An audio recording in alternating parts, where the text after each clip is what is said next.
अब हम लोग गोली दर्पण के बारे में तो देख लिए हैं कि गोली दर्पण हमारे पास दो प्रकार के होते हैं, उत्तल और अवतल।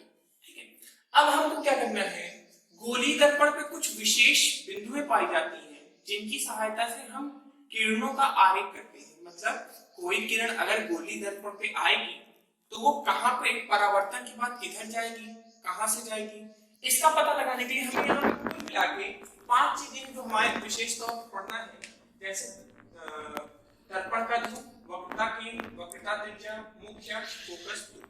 ठीक है, तो हम करते क्या है, इसको ऐसे बताने की जगह हम फिगर बना के आपको एक बार एक्सप्लेन करना शुरू करते हैं।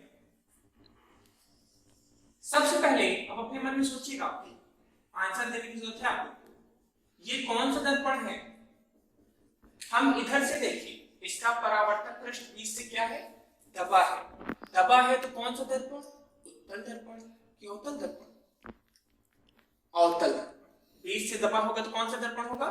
ध्यान दीजिएगा, इसको आप लोग को भूलना नहीं है, हर हालत में इसको याद रखिएगा, क्योंकि यहाँ पे छोटी छोटी चीजें, अभी यहाँ अवतल दर्पण हम पढ़ रहे हैं, उत्तल दर्पण पढ़ रहे हैं, अभी जस्ट अगले चैप्टर में हम जैसे ही पहुंचेंगे तो अवतल लेंस आ जाएगा, उत्तल लेंस आ जाएगा। तो कंफ्यूजन अभी से क्लियर रखिए, बीच से दबा है परावर्तक पृष्ठ तो अवतल दर्पण,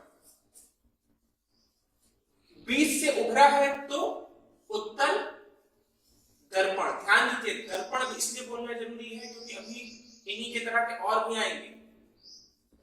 तो हमारा क्या हो जाएगा, अवतल लेंस बनेगा, उत्तल लेंस बनेगा, बट निकालो मन से, उसकी कोई चुप नहीं, केवल काम के बाद अवतल लेंस, सॉरी अवतल दर्पण, उत्तल दर्पण। ठीक है, अब देखिए है क्या यहाँ पे, ये जो परावर्तक पृष्ठ है इसके बीचों बीच एक बिंदु पाई जाएगी। अगर हम इसको सीधा करते हैं, सीधी लाइन आप सभी लोग खींचते हो, हम उस सीधी लाइन के कहें बीचों बीच की बिंदु, तो आप लोग नाप बता सकते हो, जैसे 10 सेंटीमीटर की 10 सेंटीमीटर मतलब जो 5 सेंटीमीटर वो बीचों बीच का होगा। अगर हम इसके बीचों बीच की बिंदु निकालें, ये भी तो सीधा हो जाएगा, तो इसके बीचों बीच की बिंदु आएगी ये, या इसकी भी करें, इसकी भी जो बीचों बीच की बिंदु आएगी उसको हम क्या बोलेंगे, क्या बोलेंगे, उसको हम बोलेंगे ध्रुव। क्या बोलेंगे, ध्रुव। इसको हम P से दिखाएंगे, ये देखिए हमने लिख लिया ना P, मतलब परावर्तक पृष्ठ की बीचों बीच की मध्य बिंदु को हम बोलेंगे ध्रुव। ध्यान दीजिए, सबसे पहले हम बनाएंगे ध्रुव बनाएंगे, उसके बाद अब यहाँ पे मुख्य अक्ष पहले गड़बड़ हो गया, इसको यहाँ पे इसको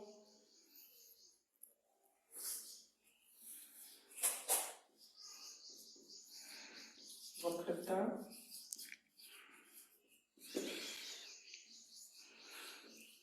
मुख्य अक्ष।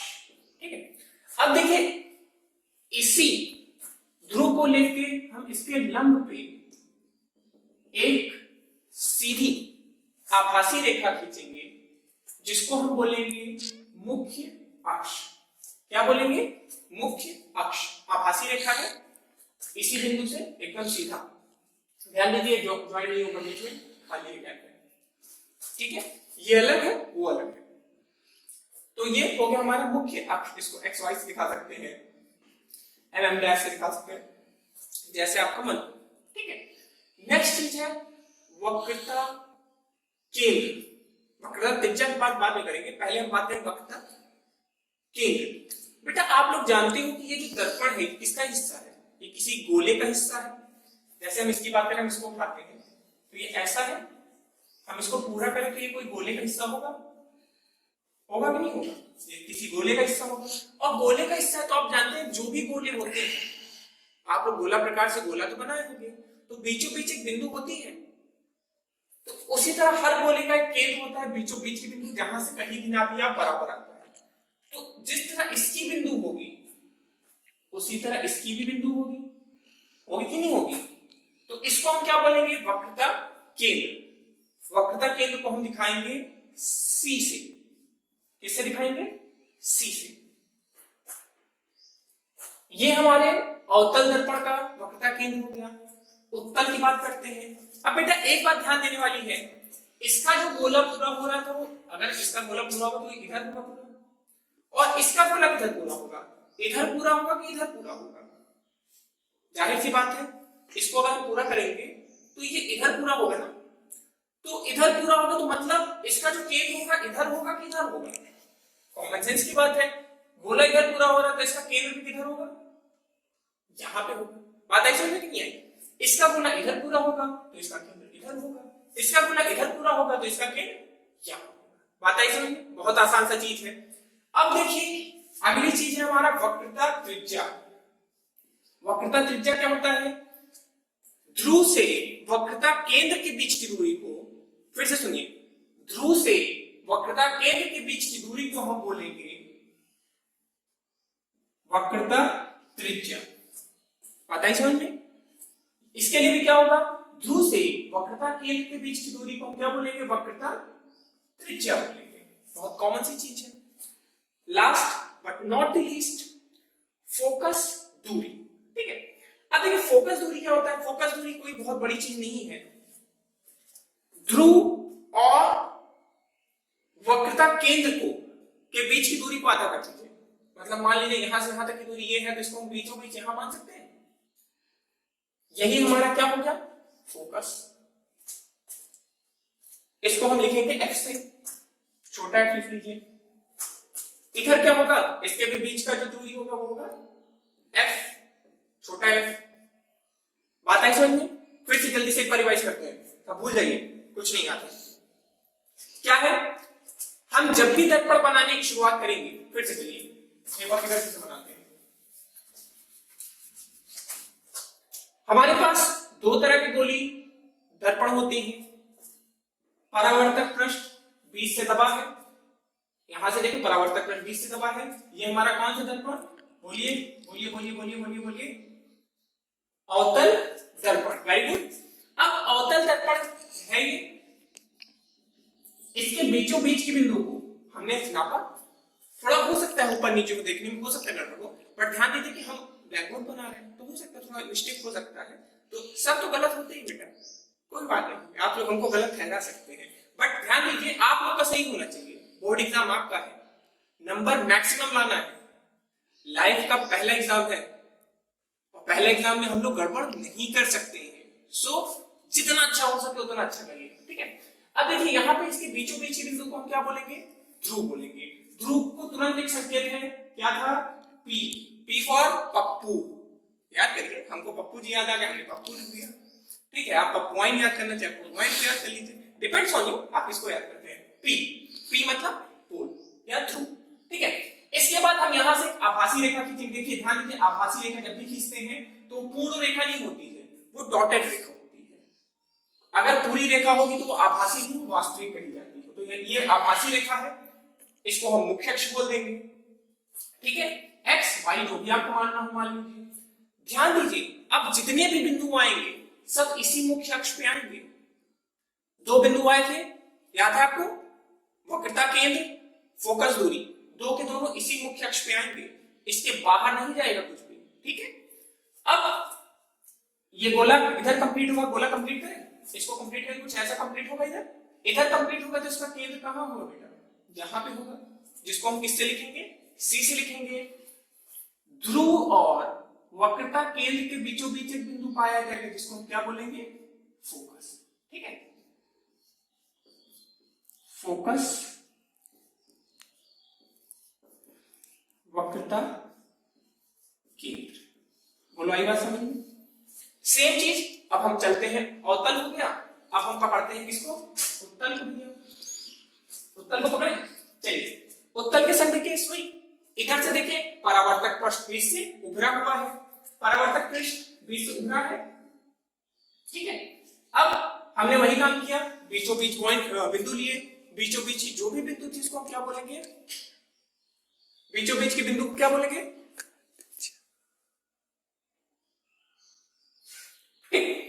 तो यहां पे क्या था? इधर हमने बीचों बीच की बिंदु ली, जिसको हमने क्या बोल दिया बेटा?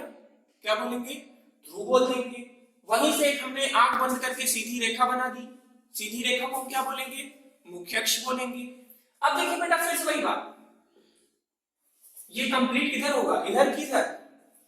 ये नर्सरी का बच्चा बता सकता है, अगर आप नहीं बता पा रहे हैं तो कोई बात नहीं, आपको नर्सरी फिर पढ़ना पड़ेगा, फिर से फीस देना पड़ेगा। दे दीजिए, कोई दिक्कत नहीं।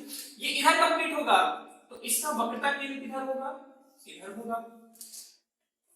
और वक्रता केंद्र और ध्रुव के बीच की दूरी को हम क्या बोलते हैं? फोकस बोलते हैं। तो बस यहां पे ये टर्म्स हमको जानने जरूरी थे। अब जो हम लोग का अगला टॉपिक है जिसके बारे में हम बात करने वाले हैं, इसमें क्या है कि हमें जो गोलीय दर्पण है उसमें जो प्रकाश किरण चलती है वो किन नियमों का पालन करती है, हम उसको पढ़ने वाले हैं।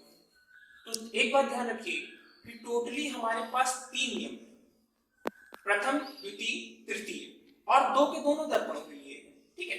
तो सबसे पहले हम प्रतिबिंब निरूपण के लिए हम इन तीनों नियमों को पढ़ते हैं, तब जाके आगे जाके अभी हम लोग किरणों का आरेख करेंगे।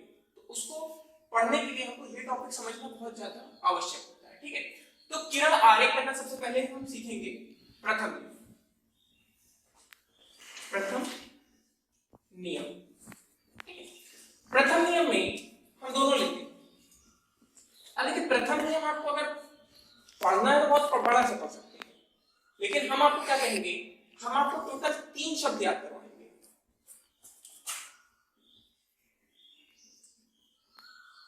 मुख्य अक्ष,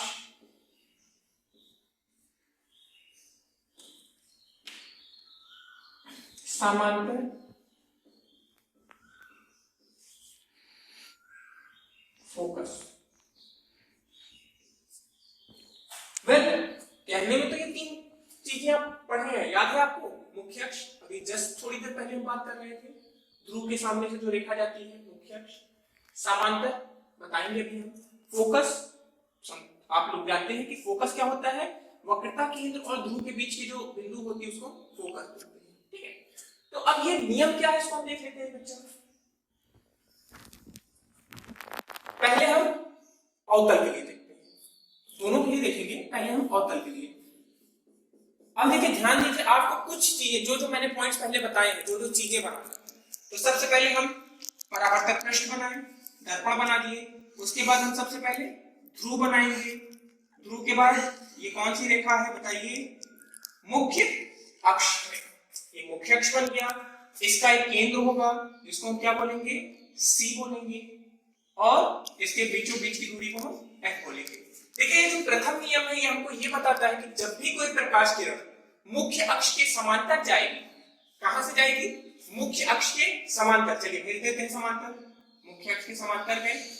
अब देखिए, शीशा है। अब आप जानते हैं, आपको ये चीज बताया गया है कि जब भी कोई चीज शीशे या चमकदार वस्तु से टकराएगी तो टकरा के वो क्या होगी? वापस आएगी उसी माध्यम में। लेकिन कहां से जाएगी? तो ये नियम है, ध्यान दीजिए कि जब भी कोई प्रकाश किरण मुख्य अक्ष के समांतर जाएगी तो परावर्तन के बाद वो कहां से जाएगी? फोकस से जाएगी। हमने देखिए यही बताया ना, मुख्य अक्ष, समांतर, फोकस। अब इसको आप प्रॉपर्ली परिभाषा में लिख लीजिए कि जब भी कोई प्रकाश किरण मुख्य अक्ष के समांतर जाएगी तो परावर्तन के बाद वो कहां से जाएगी? फोकस से जाएगी। कॉमन सी चीज है। ये किसके लिए था? अवतल के लिए था। अब हम ये चीज किसके लिए करेंगे बच्चा? उत्तल के लिए करेंगे। वही चीज पीछे पुताई कर दिया हमने, पुताई हम पेंटर बनेंगे, पढ़ाई लिखाई करेंगे नहीं तो पुताई करना पड़ेगा। पैसा अच्छा है, कोई बात नहीं, पुताई करेंगे। आप हमारे घर भी पुताई कर लीजिएगा फ्री में। अरे यार, फ्री में पढ़ा रहे, कुछ तो मिलना चाहिए। बीचों बीच का जो बिंदु होगा उसको हम क्या बोलेंगे? ध्रुव बोलेंगे। पी हो गया। यहां से मुख्य अक्ष हमने खींच दिया बच्चा, ठीक है। अब इसके बाद क्या है? फिर से वही चीज, जब भी कोई, अब देखिए एक चीज ध्यान रखिए, इसका फोकस इधर था बट इसका फोकस किधर होगा? इसका वक्रता केंद्र इधर होगा तो इसका फोकस भी किधर होगा? इसका फोकस भी बच्चा इधर होगा, ठीक है। मुख्य अक्ष के समांतर भी, मुख्य अक्ष समांतर कहां से जाना है? फोकस से जाना है। बट आप खुद बताइए, फोकस इधर है, क्या ये प्रकाश किरण इसके आर पार जा सकती है? ये इसके आर पार नहीं जा सकती है। तो कहां से जाएगी बेटा? ये जाएगी फोकस से ही, लेकिन कैसे? ये फोकस से जाती हुई प्रतीत होगी। बोलो, आई बात समझ में? जब भी कोई प्रकाश किरण उत्तल दर्पण के मुख्य अक्ष के समांतर आएगी तो परावर्तन के बाद वो कहां से जाएगी, फोकस से जाती हुई प्रतीत होगी। यहाँ पे फोकस से जाएगी और यहाँ पे जाती हुई प्रतीत होगी। कॉपी में इसको लिख लीजिएगा, इन केस नहीं आएगा तो कमेंट करिए, कांटेक्ट करिए मुझे, मैं आपको फिर से लिखवाऊंगा, बट आप लोग इसको खुद लिखोगे, मैं नहीं बताऊंगा। इसके लिए फिर से देखिए कि जब भी कोई प्रकाश किरण अवतल दर्पण पे मुख्य अक्ष से समांतर जाएगी, समांतर भी, यहाँ पे क्या हुआ, परावर्तन हुआ, परावर्तन पश्चात वो कहां जाएगी, फोकस से जाएगी। इजी। ये हमारा उत्तल दर्पण है। जब भी कोई प्रकाश किरण उत्तल दर्पण में मुख्य अक्ष के समांतर जाएगी, मुख्य अक्ष से समांतर नहीं, यहाँ पे क्या हुआ, तो परावर्तन हुआ, तो क्या लिखेंगे, तो परावर्तन के पश्चात वह फोकस से जाती हुई प्रतीत होगी, जाएगी फोकस से यहां भी और वहां भी। ठीक है, अब देखिए ये हमारा पहला नियम क्लियर हो गया।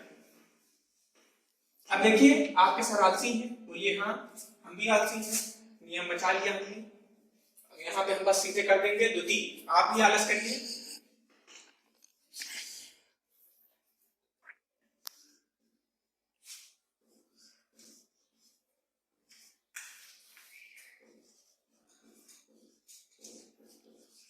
द्वितीय नियम, ठीक है। अब देखिए वहां पे भी 3 कीवर्ड्स मैंने लिखवाए थे, क्या क्या, मुख्य अक्ष, समांतर, फोकस।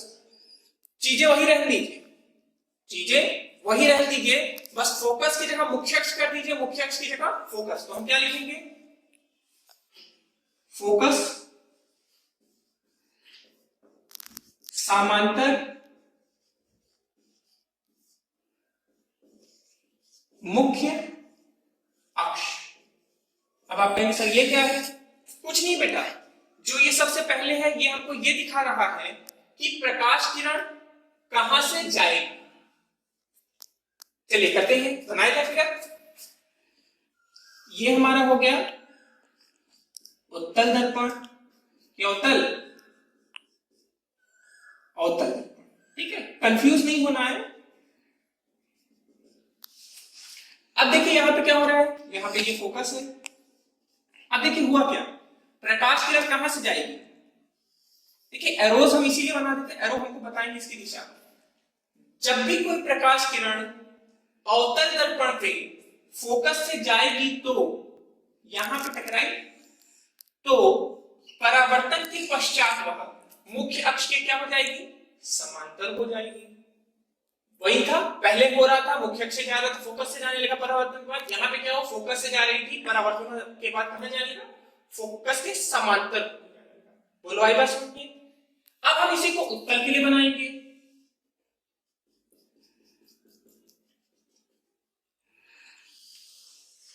ठीक है, अब उत्तल पे क्या होगा बच्चा, आभासी है, इसको डॉटेड करेंगे मुख्य अक्ष को,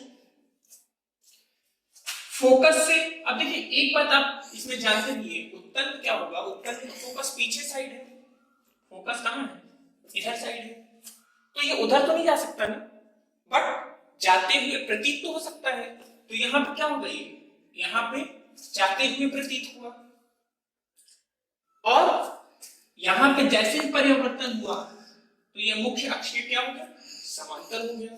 तो इसको हम कैसे लिखेंगे, जब भी कोई प्रकाश किरण उत्तल दर्पण पे फोकस पे आती हुई प्रतीत होगी तो पश्चात वह मुख्य अक्ष के समांतर हो जाएगी। मुख्य अक्ष, मुख्य अक्ष, मुख्य अक्ष, आई बात समझ में। तो इसमें 3 कीवर्ड से आपको याद करना है, फोकस, समांतर और मुख्य अक्ष। बोलो आई बात समझ में।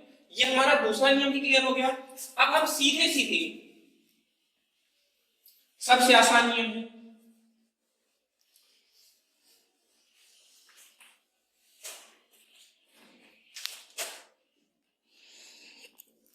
तृतीय नियम या तीसरा नियम।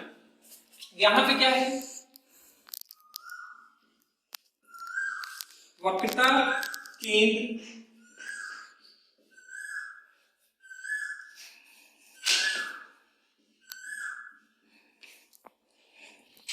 वक्रता केंद्र, सबसे आसान नियम, कुछ नहीं है इसमें, है क्या, ये हमारा है अवतल दर्पण। यहां हमारा होगा फोकस और इसके बाद होगा हमारा वक्रता केंद्र। ध्यान दीजिए, जब भी कोई प्रकाश किरण वक्रता केंद्र पे आएगी तो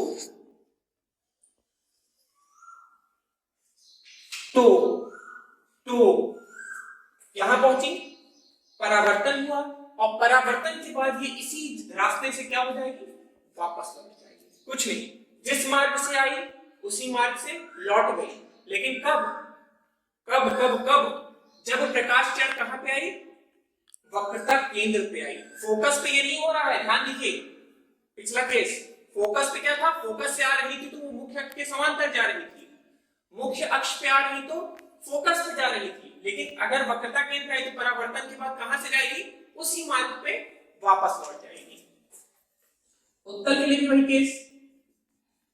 अब देखिए, उत्तल जो है यहाँ पे हर चीज को गलत साबित कर रहा है। उत्तल अपने में अलग है, क्यों? क्योंकि इसका जो वक्रता केंद्र है, इसका फोकस यहाँ होगा और वक्रता केंद्र यहाँ होगा, पीछे। तो अब क्या होगा, आना तो है वक्रता केंद्र पे, तो यहाँ पे वक्रता केंद्र पर आती ही प्रतीत होगी, और जब भी प्रतीत होगी तो परावर्तन के बाद ये उसी मार्ग पे क्या हो जाएगी, वापस लौट जाएगी। बोलो आई बात समझ में? ये हमारे तीनों नियम है। तीनों नियम को जल्दी से इसको नोट कर लीजिए, पॉज कर लीजिएगा आप लोग। आपके फोन में पॉज का ऑप्शन है, पॉज करके आराम से इसको बना लीजिएगा। अब हम तीन के तीनों नियम को एक बार जल्दी से एक संग बना के आपको बता देते हैं।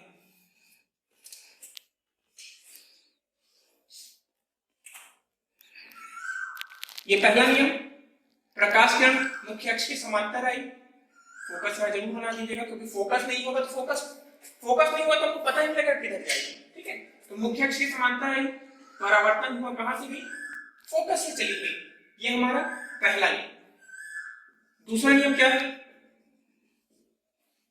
हमारा? दूसरा नियम क्या है हमारा? दूसरा नियम बेटे ये है कि अब ये फोकस पे आएगी, यहां पे जाती हुई प्रतीत हो रही है, लेकिन यहां पे क्या होगा, ये फोकस पे ही आएगी।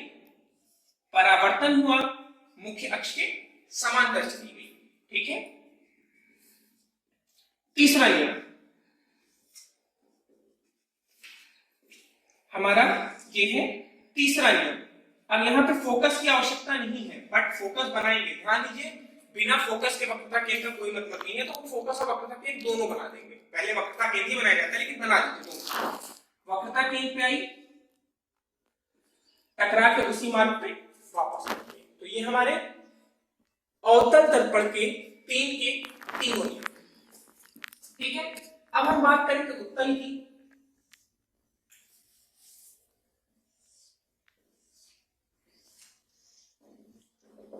ध्रुव मुख्य अक्ष, ध्रुव मुख्य अक्ष, ध्रुव मुख्य अक्ष। ठीक है, प्रकाश किरण मुख्य अक्ष के समांतर आई। कहां से जाना था? फोकस से जाना था, लेकिन फोकस तो पीछे है, तो ये फोकस से जाती हुई, ध्यान दीजिए, इसमें जाती हुई प्रतीत होगी, इसीलिए देखिए हमने पीछे डॉटेड लाइन बना दी है। ठीक है, इससे क्या होगा, फोकस पे आती हुई प्रतीत हो रही है, तो फोकस पे जा तो सकती है नहीं। परावर्तन के बाद कहां से जाएगी? मुख्य अक्ष के समांतर हो जाएगी। और तीसरा और आखिरी नियम, फोकस और वक्रता की, जब भी कोई प्रकाश किरण वक्रता केंद्र पे आती हुई प्रतीत होगी तो उसी मार्ग पे लौट जाएंगी। बोलो आई बात समझ में? ये हमारे तीन के तीनों नियम है, इसको नोट कर लीजिए। वेल होप सो कि हम लोग का जो नेक्स्ट लेक्चर आएगा, उस लेक्चर में हम लोग अलग अलग स्थितियों पे अपने वस्तु को रखेंगे और अलग अलग तरह का प्रतिबिंब पाएंगे। सो होप सो आप लोग को जो भी पढ़ाया गया समझ में आया है। इन केस कोई भी दिक्कत हो, कोई भी डाउट हो, आप लोग कमेंट करिए। इस चैनल को सब्सक्राइब कर लीजिए, so that you can get the notification कि हम लोग क्या पढ़ रहे हैं। तो ये चीज को आप लोग थोड़ा अंडरस्टैंड करिए। Well thank you for